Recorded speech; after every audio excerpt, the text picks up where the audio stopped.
Hey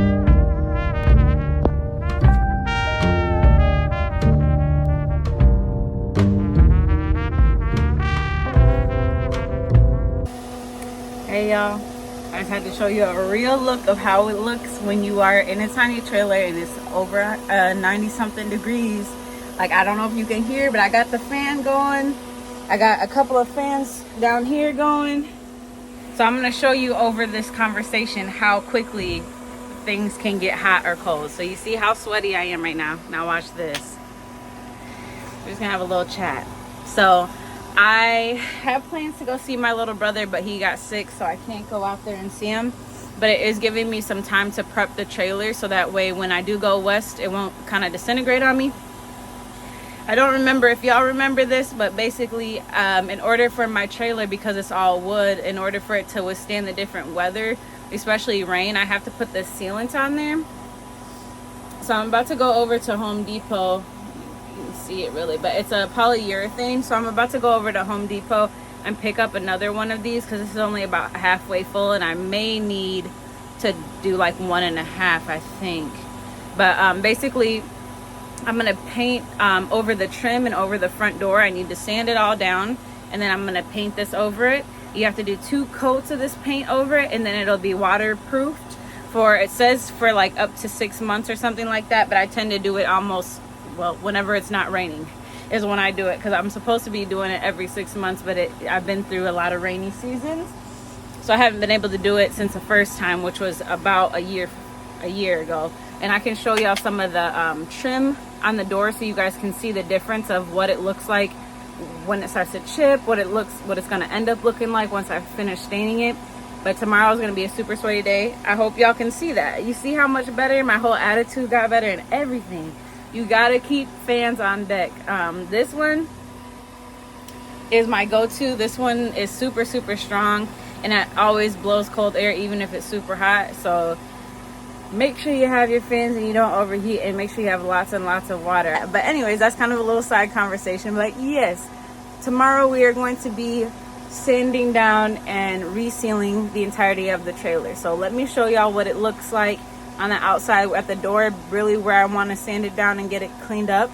And then we will potentially go over to the store. For some reason I feel something's telling me not to get another can, so I'm just gonna use this can up, and then if I need to get another one tomorrow, we'll go do a Home Depot run.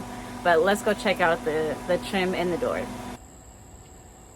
My trim is kind of needing to be nailed up there, so it can be flat like it is back there.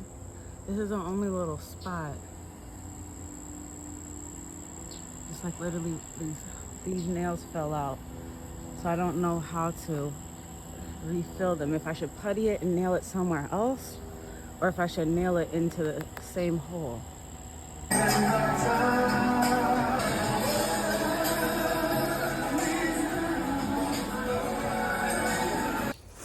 Hey guys, so it's 11 and I've been hand sanding the side of the trailer for an hour, and I can't seem to get everything off. So I just learned about something called a screwdriver attachment. So it could have saved me a lot of time, but I'm about to go head back to Lowe's, so that way I can just get this attachment, and it shouldn't take me but 15 minutes to sand off the freaking trailer. So let's go to Lowe's and let's finish sanding this door down so I can paint everything back. I did I'll talk to y'all in a second. All right, y'all, this is what I went to the store to get. If you can see the bit of it, it fits for a screwdriver, but then you can turn it and use it to sand. So there's a whole bunch of pieces. This cost me $30, but I'll be able to use this for like 3 years, the amount of, or plus the amount of sanders that are on here. So I'm just going to keep it, not return it. But I'm going to show you all the progress I made just sanding it by hand, and then I'm gonna show y'all what this does, because this is gonna make it smooth. I was really nervous about resealing it without it being smooth, because I did that last time and that's what made a lot of cracks in it. So when you're doing this type of sealant, you're gonna wanna make sure that you get some type of sander to really sand it so it's 100% smooth, and then you dust it off and then you paint it. And you have to paint 2 to 3 coats with 3-hour-long breaks in between. And it's 11, so let's get going, because I'm hoping to get at least 2 coats on, hopefully 3 maybe, but the goal is to get at least 2 coats on, because that's a minimum amount of coats. And then if I need to do 1 additional coat before I head out, you're supposed to lightly sand it a little bit and then do another coat. So I may do later on in the week, like 3 days from now or something, I may do another 2 coats if I have time to.